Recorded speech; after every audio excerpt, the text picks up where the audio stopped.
right, you're live. Good evening, good afternoon, good morning, depending on where you're joining us from. My name is Kirthi, and I am super excited to have this panel with three amazing women, two of whom are already here with me. We are going to be talking about an interesting topic, women writing history as a form of subversion. And to talk about this, I have with me Anam Zakaria, Wanjikū Ngūgī, and Dr. Meena Kandasamy.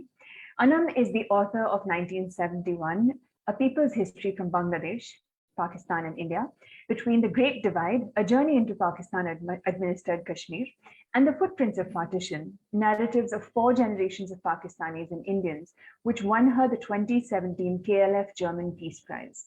As someone who has read Anam's work and has admired her very deeply, it's just an absolute joy to be able to have this conversation with you. Welcome, Anam. We also have Wanjikū. Wanjikū is a faculty member at the Vermont College of Fine Arts, MFA in fiction. She is the author of Seasons in Hippoland, a book I've absolutely come to love, and The Fall of Saints. And her short stories and nonfiction essays have appeared in Nairobi Noir, Houston Noir, I'm sorry if I didn't pronounce that right, New Daughters of Africa, The Bare Life Review, St. Petersburg Review, Wasafiri Magazine, Auburn Avenue, and a range of others. She is the former director of the Helsinki African Film Festival and was also a columnist for the Finnish development magazine Maailman Kuvalheti. She served as a juror for the Sinan Africa Film Festival in Stockholm, Sweden between 2011 and 2013. Wanjikū is now doing her PhD at George State University at Atlanta, Georgia. Welcome, ladies. We will introduce Meena when she joins us, but for now, it is just the two of you. I would like to open the floor by inviting Anam to share a few thoughts, and then we'll move on to Wanjikū, who will share a few thoughts, and then we'll have a conversation together. Anam, the floor is yours. Thank you so much, Kirthi. Thanks for the introduction. So before I begin, just a big congratulations to Ananke on the 2nd edition of the festival. And thank you so much for having me here. I'm really grateful to be sharing this virtual stage with Wanjikū. Hopefully Meena will be joining us, Kirthi with you, and I look forward to an engaging conversation. I'm going to take this opportunity to speak briefly about my work and then turn it over to fellow panelists. So I work with oral histories, and I'm very curious about the relationship between people's memories and state or macro narratives. I've done some work, as Kirthi, you mentioned, on the 47 partition, on Pakistan-administered Kashmir, and then more recently on the 71 war and the birth of Bangladesh. And as I reflect back on my own work, I notice and realize that in many ways, I move from one geographical place or one subject to another quite organically. The work emerged not from an academic project for me personally, but rather a personal quest of unlearning and relearning and deconstructing what I had come to internalize through conventional sources of history in many cases.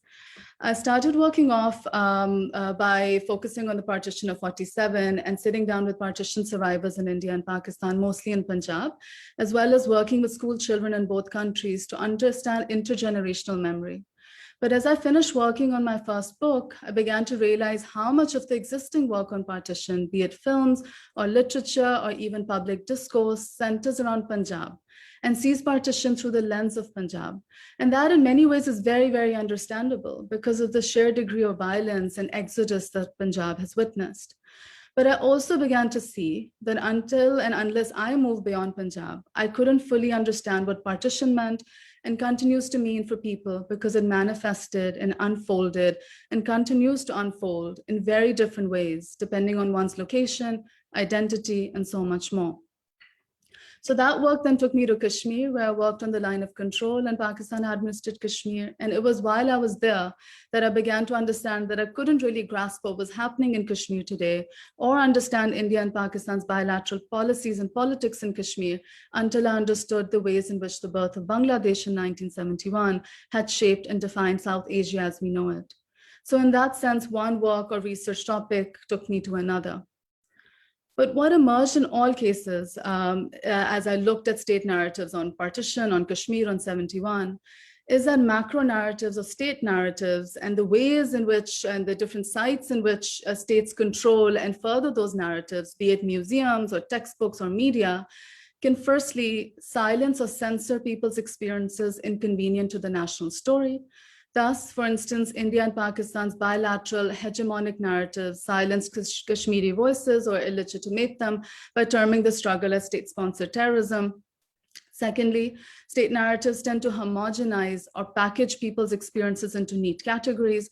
For instance, the Army Museum in Lahore has a gallery on partition, which speaks of the rape of Muslim women as this homogenized collective at the hands of Hindus and Sikhs, evoking a selective remembering of sexual violence at the hands of one community inflicted onto another, obfuscating the individual realities and experiences of people, as well as the ways in which violence cut across communal lines.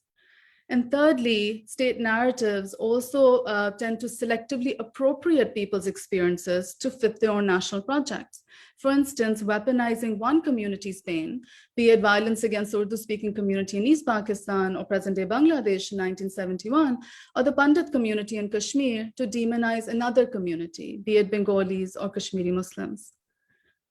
These histories, more often than not, are also written by men and about men. And where women are mentioned, their experiences are either homogenized, as I mentioned above, this collective homogenized rape of Muslim women, or glorified as sacrifice or martyrdom, serving the inherent masculinity and patriarchy within nationalism, which inscribes tradition, patriotism, and honor upon women's bodies. In these state narrations of violence, a certain image is projected of what a woman in suffering is meant to look like. These sources of history, in an effort to be objective, also focus on numbers and quote-unquote facts, often in a manner that is detached, as if focusing on the emotional register would dilute the quote-unquote objectiveness of that history. So then I ask, what role can personal memories or oral histories play over here? Through the limited research that I've done, it's quite clear to me that there's a close relationship between state memories and people's memories. While on one hand, states selectively appropriate and weaponize people's pain and suffering to suit their national projects, for instance, selectively focusing on the rape of Muslim women at partition in Pakistan, thereby relying on people's experiences to craft compelling, albeit selective, exploitative, and distortive narratives. Memory too is malleable. It is shaped by events that take place after the event being discussed, whether that's partition or 1971. What states repeat and reinforce repeatedly as the truth has an impact on what people remember, on what they might forget, on what they share, and what may become unsayable. Thus, conducting partition interviews in India versus Pakistan would bring forth nuanced differences in people's storytelling. In India, where the partition narrative evokes a breaking of the motherland at the state level, nostalgia is more readily shared. The same nostalgia, although certainly expressed, can evoke a sense of anti-patriotism in Pakistan, where partition has metamorphed into triumph of independence and nation-making. But at the same time, I really feel this, that personal memories can be a very powerful source of resistance and subversion to state discourse. In remembering what the state chooses to forget, personal memories can punctuate and challenge state remembrances and silences. And by turning to the emotional registrars of people and conversing with them about the everyday lived experiences, one can begin to gather the impact the macro has on the micro. What emerges then through these people's stories are contradictions, our complexities, our nuanced experiences, our messiness that have the potential to powerfully subvert linear, neatly packaged, binary macro narratives. For instance, in the case of partition, survivors speaking about being attacked and being rescued by members of the same community complicates the line between victim and perpetrator, or quote unquote, the other constructed by the state. Interviewing Bangladeshis enables an understanding of experiences ejected or denied from state narratives in Pakistan. Interviewing Pakistanis who lived in erstwhile East Pakistan and had Bengali friends, or speaking to poets and intellectuals and activists who protested against the military action in 71 and continue to resist state narratives through remembering and retelling what the state wants to forget, punctures through and subverts state silences. Lastly, for me, what these oral histories and conversations also allow us to do is shift and subvert the way in which history is recorded and told. The ways in which people process and respond to macro events is varied. The way in which they mourn, they experience, they witness, they process is far different from the homogenized telling by the states. So I'm going to end here by sharing part of an interview I conducted in Atmaqam, Neelam Valley in Pakistan-administered Kashmir. And just a heads up to anybody listening over here that the details can be triggering, because I will be speaking about violence. So I was sitting with a group of women as they spoke about the losses they had incurred of home, of relatives, of livelihood, amidst Indian and Pakistani shelling on the line of control. I was told about a young man who had lost his life in a shelling-related incident, only to have a car drive over him, mincing his body. The story was told to me by his cousin before his mother brought in a photo of her son. In holding it up against my face, she said, "Do you see this picture? This was my son. I would have been a grandmother today were he still alive. I had to collect pieces of his flesh and bones in my hands so that we could bury him." Then she sat in the corner of the room, mostly listening quietly as the other women spoke about him and about their own losses. A while later, she got up and left the room. And when she walked back in, she was holding another photo of her son. Bringing it close to me, she said, "Look at him. What did he do to deserve death? He was 22, only 22. Her eyes remained dry, her face taut. That's all she said, and silence followed. I didn't know how to respond. How does one respond? Then she left the room again, and I didn't know if she would return this time, but she did. And this time she walked in with tea and cake, and we sat there eating and even laughing over lighter conversations that followed. Her telling of the trauma, of what she had endured, came forth in fragments and in silences, disrupting the homogenized image of what suffering, what mourning looks like. Her silences were as powerful as any utterances might be. This was the lived reality of someone caught in between bilateral hegemonism of India and Pakistan, showing the lived consequences of high-level politics beyond the headlines extracted from stories like hers, which are often reduced to dry numbers and statistics to beef up hostility and jingoism. So I'll end there. Hope I didn't take up too much time, and I'll turn it over to you, Kirthi. Thank you. Thank you so much for that, Anam. I've always been left with this feeling when I finished reading your works, which is the deep desire to stand up and give you a standing ovation. You have a stunning way to move with the words you use and the way you bring them together. And I felt every bit of that today. I also want to just place a little thought that came to mind. And as somebody who also works with children, who also has a similar trajectory with you in that sense, one of the things that has instantly struck me is the joy of teaching children history in reverse, where you lead them to inquire with the why instead of worrying about the dates and the events and the places and the kings and the queens, but invite them to say, why was this the solution, and then go backwards. And that memory, that vivid memory came alive when you shared about how instrumentalization is so real with oral memory. Thank you so much, Anam. We will come back to you to unpack a lot of what you shared. But for now, I want to invite Wanjikū to share a little bit with her opening statement. The floor is yours, Wanjikū.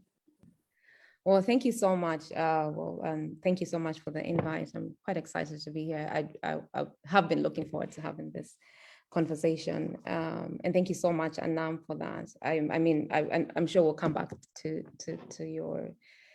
your comments later. And, stories matter. How stories are told matter, for sure. And I'm going to talk a little bit about my experiences, right? And I think there are many ways in which what I'm going to say sort of connects with your opening remarks. So I come from a family of writers. My dad, 4 of my brothers, and I are all published authors. Mokama has written Ambari, Our Dead Beat Song, Dojo, The Dead Came Calling, and so on and so forth. My brothers and I are close in age, which means we have gone through similar experiences, which means we sometimes draw from these experiences in our creative work. Sometimes I can recognize in their novels incidents we'd all witnessed, places we frequently visited, weddings, funerals we went to, scandals we were privy to, and so on and so forth. Their stories and novels are dominated by men. Women are there, but they are marginal. My short stories and novels are naturally dominated by women. Men are there, but they are marginal. It's not that I chose this, it's just more natural. Now, there's nothing wrong with these different perspectives. And there's also nothing wrong with someone writing and inhabiting sort of, or deciding to write, or woman deciding to write a novel just, focused on men. But anyway, how my siblings see and write about things will, for the most part, be based on their respective views of the place, the world, and experiences. The same goes for me. We see different things. The emphasis is different. If one is therefore only reading my brother's fiction, then they will only get their particular ways of seeing the world. But I guess you can see where I'm going with this. When I was writing this, and I was thinking about this panel, I was reminded of Chimamanda's brilliant Half of a Yellow Sun, which covers the Biafra War, which took place when she was about 7, I think. Could be wrong. Men are there, but women are centered in the novel. Indeed, Adichie emphasizes the humanity of her female characters, even in the context of overwhelming civil unrest. When I was growing up, storytelling was a staple in our family. My aunt Sarah Wanjikū was perhaps the best storyteller I'd ever heard weave a story. My siblings and I often gathered by the chimney and waited for Aunt Sarah to transport us to many worlds and to the possibilities of dreams, the magical and the supernatural. She told tales of the clever hare, the evil ogre, and of endearing doves and magical creatures. She told us about our grandmother Wanjikū transporting messages between the Kenya Land and Freedom Army and their families, her heroism, the risks, how she's almost caught one day. I learned about General Muthoni Kirema, who was the commander of the armed resistance against the colonial forces. Here is the thing. I never read about these women in the books I read in school, for instance. However, I do remember reading a story about Wago Makeri. According to the story, Wago was a woman leader in a matriarchal society. In the story, Wago and other women are oppressive and cruel to men, so much so that they sit on men's backs instead of stools or chairs. So the men get together and hatch a plot. They decide to impregnate all women at the same time. According to the narrator, the women are weak during the 9 months of pregnancy, so the men are able to get back their power, after which order is restored. The moral of the story, women cannot be leaders. I was in 3rd grade. What does a story like this do to a young girl's imagination?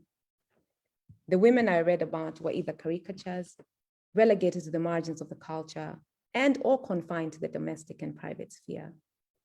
The ideal female protagonists were portrayed only as wives or mothers. Later, of course, I read Mishere Moro, Titi Dangaremba. I read A Question of Power by Bessie Head.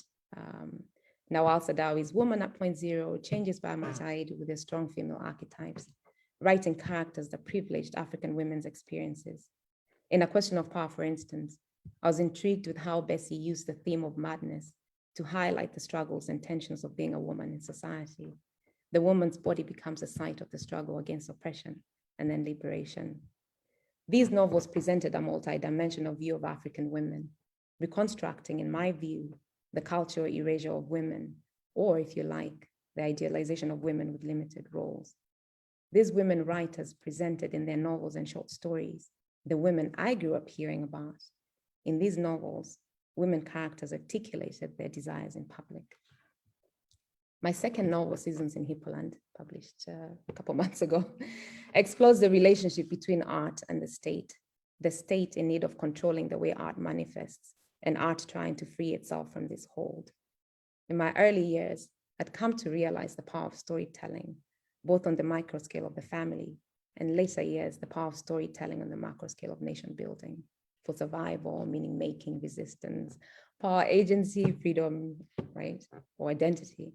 I was interested in the subversive nature of stories and the idea that they embody within them such power that any attempt to erase them can only fail. I wanted to capture my grandmother's role in the Kenya Land and Freedom Army, General Muthoni's spirit, my aunt's power of narration. She no doubt had inherited from the long line of storytellers in her family. When thinking about this panel, I also remembered Margaret Busby, Britain's first Black female publisher.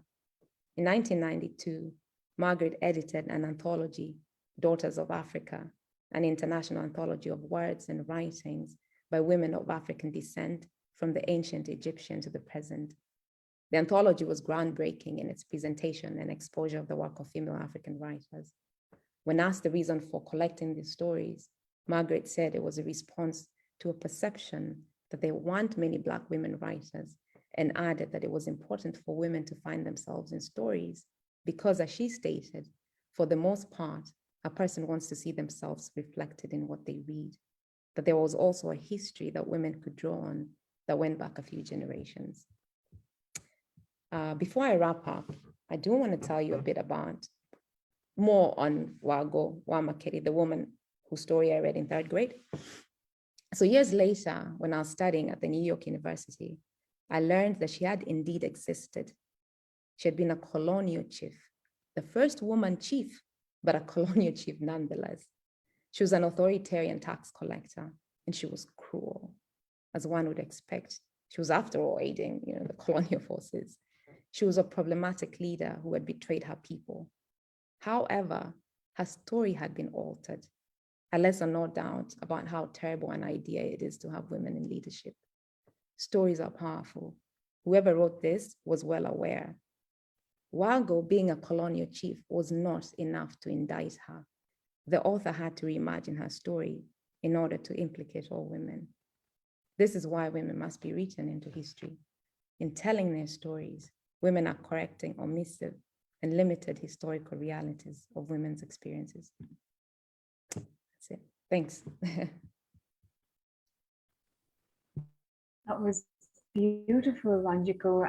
I must confess, when I was reading Hippolyte, I had a little bit of apprehension about meeting you, because, as they say, you shouldn't meet your favorite authors, because there could be a big difference between what they produce and what they are, and absolutely dispelled every piece of those tiny dregs of fears that I had, if any, because it's such a pleasure to listen to you. The mystical realism that you bring to your writing is just so wedded in you. It's almost like listening to a piece of poetry, even when you were talking about real stories. So thank you so much for taking us through that. I do have a few questions for the both of you, and then I will probably check in with Sabine to see if we have a few questions from our viewers. But what I would really love for this to be is a deep conversation, because the both of you have alluded to some of the most significant areas of overlap. And I want to start with one of them at first. The idea of perspective, the idea of gaze. Wanjikū, you beautifully talked about how your brother's writing and your writing could be vastly different, even though the experiences and the places and the real pieces of those stories may be the same. And Anam, you talked about how people on two sides of the border and a whole different country apart might have different perspectives that feed into the same larger big picture. As authors, as people who center multiple perspectives in your writing, how do you balance your personal gaze and articulating the voices of those whose characters you're writing? Anam, in your case, real people, and Wanjikū, in your case, both real people as well as the pieces you write in your fiction. How do you balance gaze of your own and the characters that you're writing about? Anam, maybe I could call on you first and then Wanjikū. Sure. Thank you, Kirthi. That's a very important question and a difficult one as well. And I think it becomes even more difficult when you're writing about places that you don't necessarily belong to. So when I started working on partition in Punjab, my family has a partition stories. Many families in Punjab have a partition story, and in some ways it felt like my story to tell. But when I moved to Kashmir, when I went to Bangladesh, those are very different geographical spaces and identities, and I am an outsider. So what does it mean for me to tell those stories, and what does it mean for me to tell those stories as a Pakistani? There's a lot of historical baggage that I carry. And so it's something I think about all the time. It's not a question that I've fully resolved at all, but I think the one thing I've stopped doing a long time ago is going in with a set of questions. Or a structured interview, because I've realized over time that no matter what I think I know, I don't know. And I go in there and I'm constantly surprised, and there are things that I had not even thought about that matter to people whose stories I'm telling, and it's most important for me to focus on that. So that's one, I'm constantly learning, and I'm assuming that I don't know anything as much as I can. But at the same time, I think one thing that's been important for me to focus on is my gaze, actually, centering on my gaze. What did I learn from conventional sources of history? So like Wanjikū, you mentioned the third grade book that you're reading, the story that you're reading, right? What are the stories that I grew up reading? How is the other projected in these stories? What are the bilateral narratives? What are the hegemonic narratives? And now I'm going in and I'm hearing a different story, and what's shifting for me, right? So I'm not telling these stories to, because I need to tell Kashmir's story to the world. That's not what I'm doing. I'm saying, what does it mean as a Pakistani who's grown up with a certain narrative, a certain symbolism of Kashmir, to listen to Kashmiris speak about their own lives and what it means to, like the story I shared, what do high level politics mean to them? And how is my kind of identity as a Pakistani, the fact that they're speaking to me, kind of shaping what they're saying, what they feel is important for me to remember, and how is that evoking an unlearning for me? So more than anything else, I'm focused very much on the state narratives that are internalized, and then the unlearning that is happening for me during these interactions. Yeah, that's how I usually approach it. Yeah, and it's kind of similar. We have similar ways of going about it, because for me, when I'm writing fiction, it's kind of because you don't know where you want to go with a novel, right? You could have an idea or a story forming in your head, or sometimes a question. And sometimes I think of writing a novel as a question, and because I feel like in so many ways a novel is an exploration. You're taking a journey of exploration. I don't know what, because I'm also unpacking all these things like Anam, you've mentioned. It's like, what did I pick up on the way? What did the Wagwa Makeri story tell me in ways that I'm not even aware, right? I might say that, well, I don't want to capture Aunt Sarah's stories. I don't want to talk about or write about my grandmother who was in the Land and Freedom Army, but I don't know what are the things I picked up on the way. So I think for me, though, fiction is a way of exploring is a way of exploring for me history, because I'm interested in that, and it's a way of exploring what those stories that I picked up on the way that I probably want to shed, but also ways of understanding the world, of understanding where I am, of understanding Kenya, for instance. So yeah, so I guess that'd be it. Yeah. That was beautiful. Thank you both for speaking to the idea of exploring questions and also your own positionality with respect to what you're writing and how much you can unlearn as you do that. Yeah. I must be honest and tell you that nearly every woman author I have talked to, non-binary queer author I have talked to, has always centered this. And male authors, and I don't mean to sort of typify this, but it's an observation I want to place on record. Cishet male authors are almost always hasty to let you know that they have a firm grip of exactly what they want. It isn't an exploration for them. It isn't about changing or unlearning pieces of their journey. And I just wanted to talk about how, as women writing, subversion becomes a very significant part of their act of writing, whether they think it or not. Now, one piece that stood out to me when the both of you were speaking about writing and exploring, the very process of putting pen to paper and articulating those words, whether that's in the form of a blog or a full-length book, is wedded to privilege. And in that sense, we're being so tightly woven to privilege. And when you're looking at the stories that are perhaps waiting to be told, for instance, Anam, in your context, across the sides of the borders, and Wanjikū, for you, reviving narratives from history that have been elbowed out or even erased completely, how do you avoid the instrumentalization of a narrative? How do you avoid reducing a narrative to a homogenized presentation of what the truth is? There's a danger of a single story, Wanjikū, to reference Chimamanda. And how do you ensure that what you put down through your privilege of being able to write a piece of work does not instrumentalize somebody else's story and homogenize the whole truth to that story?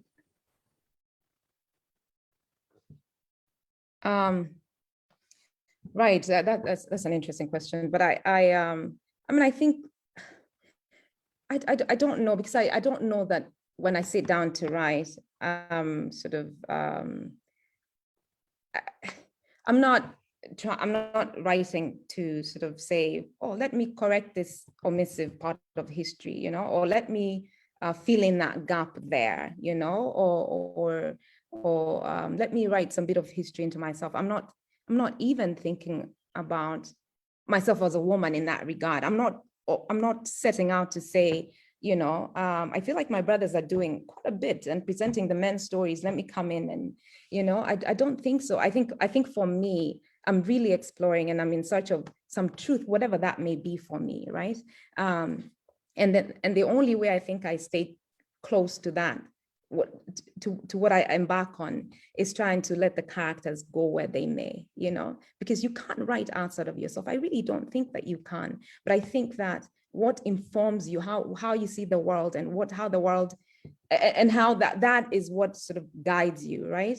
How you see the world will come into how you tell these stories. So I don't know that I'm really thinking about the message, as it were, that I'm trying to write in the novel. Having said that, sometimes in revision you do get chances to sort of come in and then and look at where you feel like you haven't stayed true to yourself because you have some sort of agenda, which we kind of sometimes can have. But in terms of, I also did want to talk about the privilege of writing. And many years ago, I was working in Zimbabwe, and we had, in the countryside, so to speak, this small scale farmers, and someone said, hey, why don't we all write short stories, you know? And then the women are like, well, I don't know if we got, you know, short stories. What are you talking about? That other people do that, you know? And the short stories they produced in that workshop, it was about, you know, a week long, was just really fantastic, right? They were really good stories, you know? And so you would think like, well, yeah, with more writing, with more access, if they were published, these are the stories we don't get to hear, you know? But that told me that, well, okay, so, and informs the situation that women writers are in right now, is that there's so many other women writing, there's so many women writing, but they don't have access to resources, they don't have access to publishers. They're not on the internet like we are, you know, they don't have access to all those things. So things that one, I guess, thinks about. And I mean, right. So even in this idea of, and I'm going to wrap up now, it's even in this idea of like, I'm representing women, I think it can be quite, I don't know that I want to take that on necessarily. I just want to speak my truth as a woman and hope that a woman somewhere will resonate with that in a way. I hope I answered that question. Yeah, really powerfully, I think. Absolutely. And a lot of that kind of echoes what I feel as well. So firstly, I think that I very much so also am not going in to represent anyone. Really, it's representing my own story of learning and unlearning in many cases, but there is so much privilege. And I think, Kirthi, to your question about instrumentalizing, I see that in two ways. One is as an author, how we may instrumentalize somebody's story, and the other is what happens once you put the story out there with your best intentions, and how might other people instrumentalize it, right? And I think about a lot, about both of these a lot. And to the first thing, I think there's always a danger, because especially with trauma memories, they're emerging in fragments, as I mentioned, in silences and in utterances. And when you are transcribing and translating the oral to the written, there is a reorganization you're doing, there is a flow you're bringing to the narrative, there is some coherence you're bringing to the narrative, right? And I've been thinking increasingly about how not to do that. And I don't even know if that's possible, but really thinking about how can I translate some of the silences onto paper, some of the ways in which these stories are told with their pauses, right? In the ways in which they're organized onto the paper, and how can I make that work? So that's one thing in terms of not packaging these stories, so not kind of reproducing what I was talking about earlier, where you go in and there's a neatly packaged story and there aspects you end up focusing on because they fit a certain expectation of how these stories are supposed to be told. How can we deconstruct that? And so that's one thing, but then I think the other one is what happens once you put these stories out there, and that is something that's a very dangerous risk, right, that we run into. What I try doing is telling the story in a nuanced way and bringing in different perspectives. Right, I do try. So if it's India and Pakistan, I'm looking at different narratives. But having said that, if somebody wants to decontextualize your story or take out a certain section of your story and present it to beef up jingoism, to beef up one national project over another, what can you really do about it? And I run into that. I run into that a lot, where I will see a certain passage of my book kind of being used by one right wing or another right wing, paper to say, well, see, this is what's happening over there, and this justifies our policies, to kind of neutralize and legitimate your own policies by saying, well, this is also happening there, or look how bad things are there. So cashing on people's stories and appropriating people's stories, there's always that danger, but I do feel that what I can do as an author is tell the story in a way that at least makes that very difficult, right? So if you're going to pick up a story, it's going to be nuanced enough for you to have to at least spend a lot of time to see, okay, well, maybe if I pick this line and match it with this line, I can make a story, but the whole thing, I'm not going to make that work for you. So that's how I look at it. Yeah.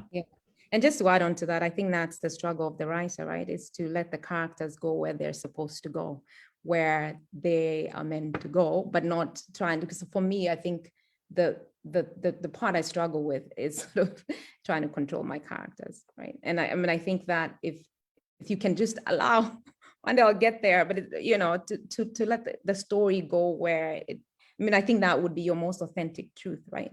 If you just allow yourself to tell the story that is emerging, as weird as that sounds, but that is the struggle. It's like, well, you want to control and you would like to say this, but but then of course in things like revision, and when you're editing and you're reading your story hundreds of times to try to, so that those are the things that Anam, you're saying, that maybe one can then see if, well, maybe this was me controlling this character, trying to say that because I want to send that message.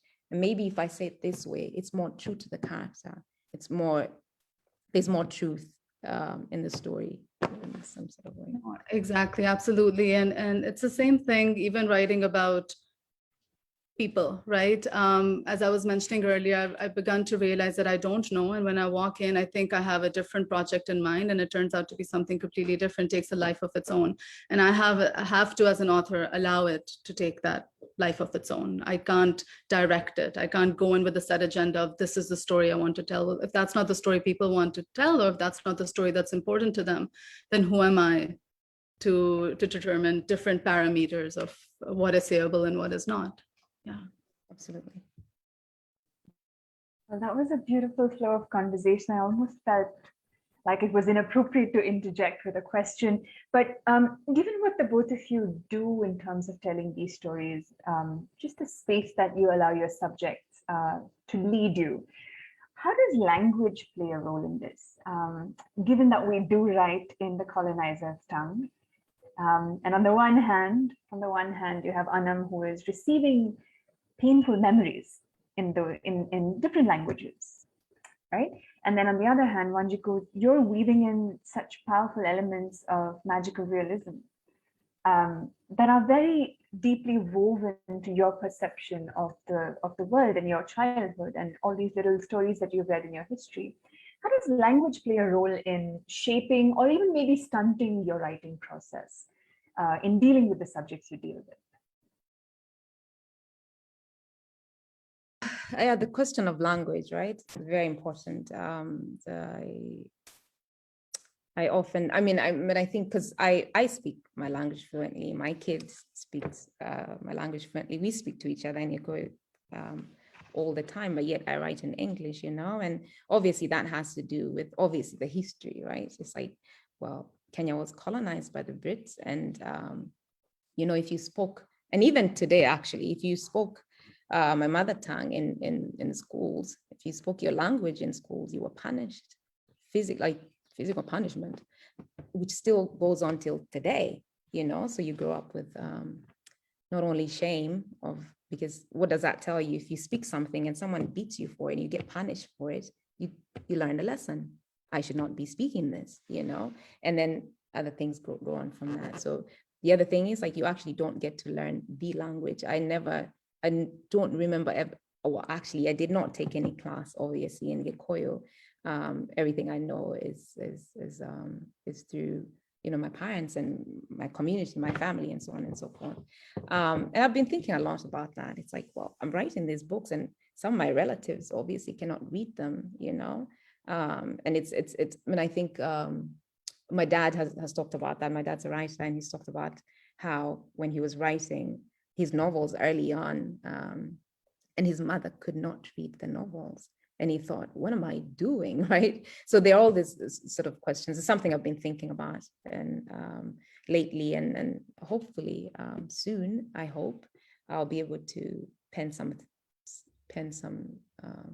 short stories or novels in Gikuyu. That would be great, right. Anam, what do you? Yeah, so with colonization, unfortunately, one of the things that's happened is that there's so much shame, Wanjikū, as you're saying, about vernacular, about local languages. So in Punjab as well, Punjabi is not taught. And you can be fined if you speak Punjabi in schools, and Punjabi has been equated to curse words and so forth, that it's seen as an uncivilized, quote unquote, language. So that is my mother tongue, and it's only as an adult that I've started to pick it up, and it's still very, very broken, but I wanted to kind of recover that, and I'm still a very long way away from that. The trouble is that because of colonization, I also think often in English, right? And so then I'm writing in English, the storytelling is happening in English, but it's absolutely a privilege, especially so because many times the stories I'm writing, the people I'm writing about won't be able to read them, right? Not just maybe, readers, but also the people whose stories I'm telling. And I think that brings an added, added responsibility in terms of it's, with the recordings, with the notes that I take, is this really what the person wanted to say? And sometimes I will go back and check verbally, is this what you wanted to communicate, right? Because I want to be really, really sure, because I am translating from one language to another. Not always, some of the interviews are in English, but a lot of times I am translating, and what does that mean? And constantly just thinking of that privilege, right? And there's also privilege of writing in English and the outreach that gets. I think that's also really important to talk about. So sometimes, when I wrote this book in Pakistan, administered Kashmir, sometimes people would say, oh, this is the first time we're reading about this. And I'm like, well, this is the first time you're reading in English. There is so much vernacular literature that unfortunately even I wasn't able to access, right? The stories are there, but it's which stories get which platforms and what kind of outreach. And I think English also in South Asia provides a certain protection.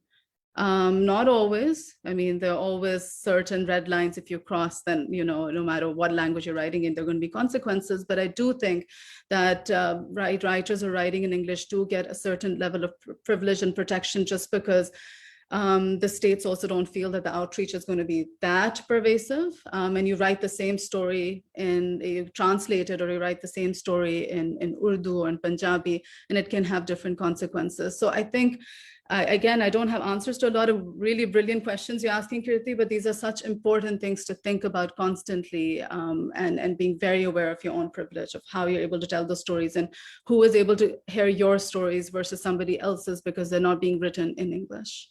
Yeah, I just want to add on, when I was writing the novel, so my aunt's voice was in my head, right? Because she's the one who told us stories. She's one of the people that when I think about how I came to write, it was definitely an influence. So I thought, how good would it be if I, wrote one of the stories as she told it? Because I remember some of these stories so well, because she would sing, she was quite good, and I thought, I could just, if I could just have people experience that part of her. But she told us the stories in Gikuyu, in my language, and I realized how difficult that was going to be. It did not translate the same way. And I thought, okay, this is okay, I need to learn a bit more about translation, because I know translation is really, really important, but I need to stay true to the way she told the stories if I'm going to capture her entire voice in this novel. So I wasn't actually able to do that, but I just wanted to comment on how sometimes, sometimes it doesn't, like English sort of gets in the way of something that you want to do, right? Because you hear it differently and it feels different in your own language. The musicality of it is very different in English, and it's something that obviously I have not been able to do, but hopefully, right? No, I couldn't agree more. There's so much that you lose when you're translating. So sometimes I will use some phrases which are, in Urdu or the way in which they were communicated to me, just because I can't find the words to translate them. And then I will, in brackets, translate for English readers, but there's no way for me to find that texture, the way that utterance happened in another language. So absolutely, there are so many limitations. Yeah. That is so true. So I have a bit of a lengthy question, and it isn't me trying to insert myself for airtime here, but I'm just trying to explain where I'm coming from, right? So the both of you talked about how state narratives have appropriated, shaped, and sold particular stories in oral memory, right? And we've seen that this is as old as the hills. Anyone with a memory of colonialism or anyone with a secondhand memory of colonialism will know that divide and rule has been the order of the day, and populist governments today bank on the same thing. Now, in the face of manufactured memory, whether that's in the individual country context or even in the people-to-people context, pushback is very real. And unfortunately, the one that really suffers the most kind of pushback is any semblance of nuance. Now, what are some of the kinds of pushback you've both received for centering women, where men are there, but in the margins, and for centering the truth as somebody saw and experienced it? What has your experience been, and how have you responded to it? I don't want to say dealt with it, it just seems to be so capitalistic, but how did you respond to it? I don't know that I've received, so I mean, I'm not aware, and I've received any backlash because of centering women. But I think women maybe who were writing 20 years ago will probably answer that question very differently.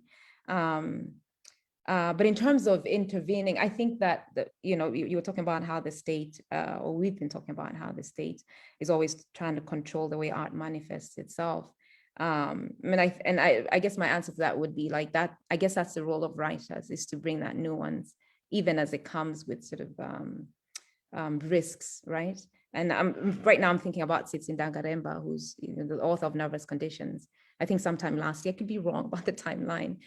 She was protesting against some laws. I don't remember exactly what it was in Zimbabwe. There's a lot going on there, and she was arrested, it's kind of frivolous, but I guess, and if we think about Nawal Saadawi, when she wrote Woman at Point Zero, or when she was writing about that time, if we think about Michere Mogo, who was a Kenyan writer, and she co-wrote The Trial of Dedan Kimathi, she had to go into exile, I mean, sometimes it comes with a price. It comes, writing and speaking up and giving voice to or centering women in stories. Sometimes it comes at a price.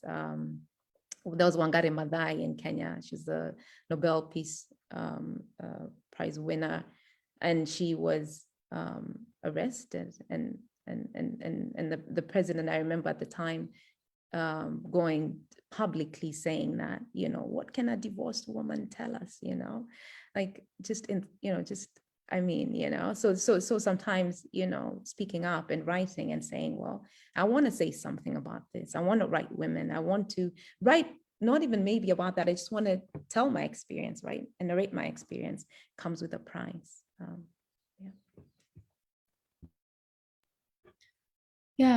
So in my work as well, of course, I've written about women's stories, but in that sense, it hasn't centered on women's stories always.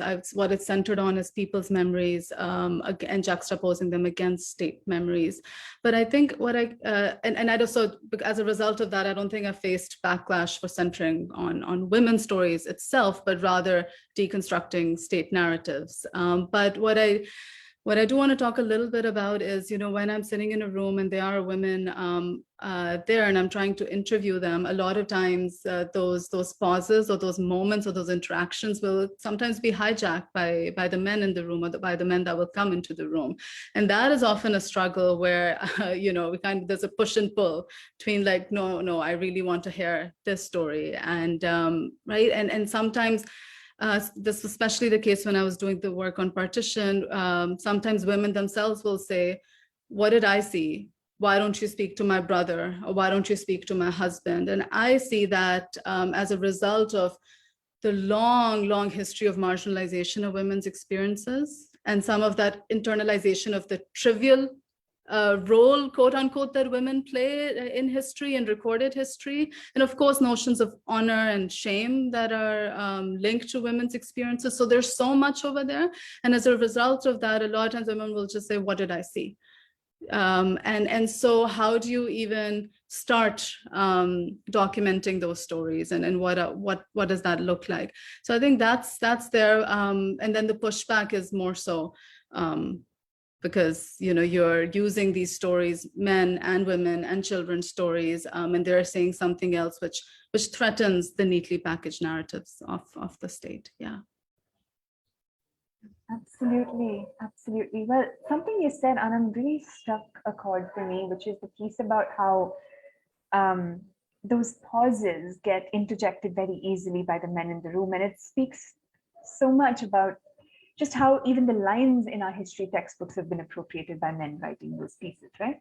Now, I want to shift gears a little bit to speak to the systems we're up against when we want to publish pieces like this, books, articles, however you may name them. The whole idea of publishing has been so deeply tied with the market. So whatever you write has to have enough of a market for your publisher to trust you, to put money into it, so then he gets his revenue or she gets her revenue. Now, how do you navigate such a difficult conversation with your publisher when you're positioning voices that have been historically marginalized, erased, and like Anam, you said, deeply even internalized to the point that the subject themselves wonder what value they can add? What are some of those conversations like with your publishers? How do you have any reason to, or are you invited to justify why your book will do well to get that publishing deal? And this is not with any intention to put you in a rough spot with your publishers, of course. Oh no. I think I've had a pretty good experience. My publisher is Segal actually, and it's I don't think that question ever came up or was even brought up. I think they were just interested in my story and how best I can tell it. I'm trying to recall, and also with my first novel, I think there was excitement around the fact that the novel was centered on a woman who was investigating some crime, so I haven't that. It's just my experience, and I'm sure there are stories out there that will differ and may be different, right? Yeah, for me, it hasn't been so much about convincing the publisher about the value of the book or about the value of telling these stories, but when you kind of submit the book and you're kind of going back and forth with edits, I have had encounters where certain story may be questioned again because it's not being told in the way that we expect those stories to be told. And I think that in many ways I've had that bias as well, right? Going in and then I get surprised, and then I'm like, okay, wait, something else is happening. And sometimes it takes me a really long time to be like, am I tuning out unconsciously from parts of the story that don't sit in well with me.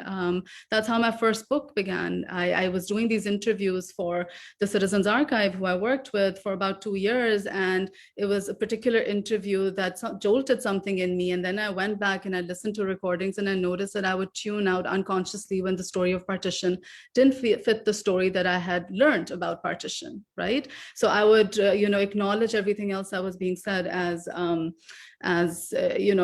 really interesting anecdotes and exceptions to the story, but not the real story.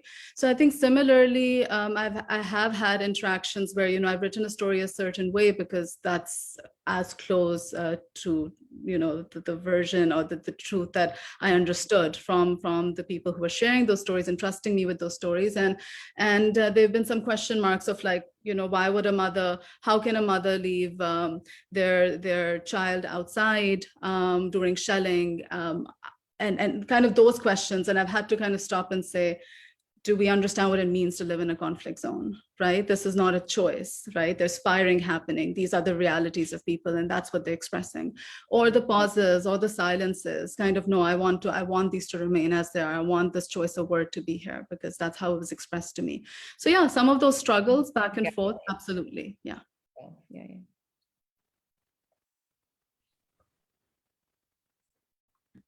Well, Anam, I'm not sure if you're looking for any reassurance here, but I want to definitely tell you, even if I haven't been in the room you were interviewing these people in, the pauses definitely landed. The silence definitely landed. And it's saying something when you've been able to convey that in your writing. And Wanjikū, just being able to read, receive, and walk this path with you through this conversation and your writing has been an absolutely beautiful experience. Thank you both. I know that we're heading towards closing this session, but I want to take a minute to deeply express my appreciation to the both of you, not just for what you shared today, but for your place in this world, for making literally writing what it is by your contributions. It is definitely saying something to note that you've left even one person with a profound sense of a shift from what she was before she read your work to what she is now, and that is definitely a very, very big shift. And I do hope more people reach out to read your works. I am going to call on viewers to definitely engage with Anam's and Wanjikū's books. They are experiences of a lifetime, and believe me, you won't regret it. But on that note, thank you so much, ladies. It was an absolute delight having the both of you. We did miss Meena, but hopefully things are okay with her. Wishing the both of you the best in all that you do. And thank you once again. Thank you so much. Thank you so much. And thank you, Anam. It was great having this discussion. Thank you, Kirthi, so much. Yeah, absolutely.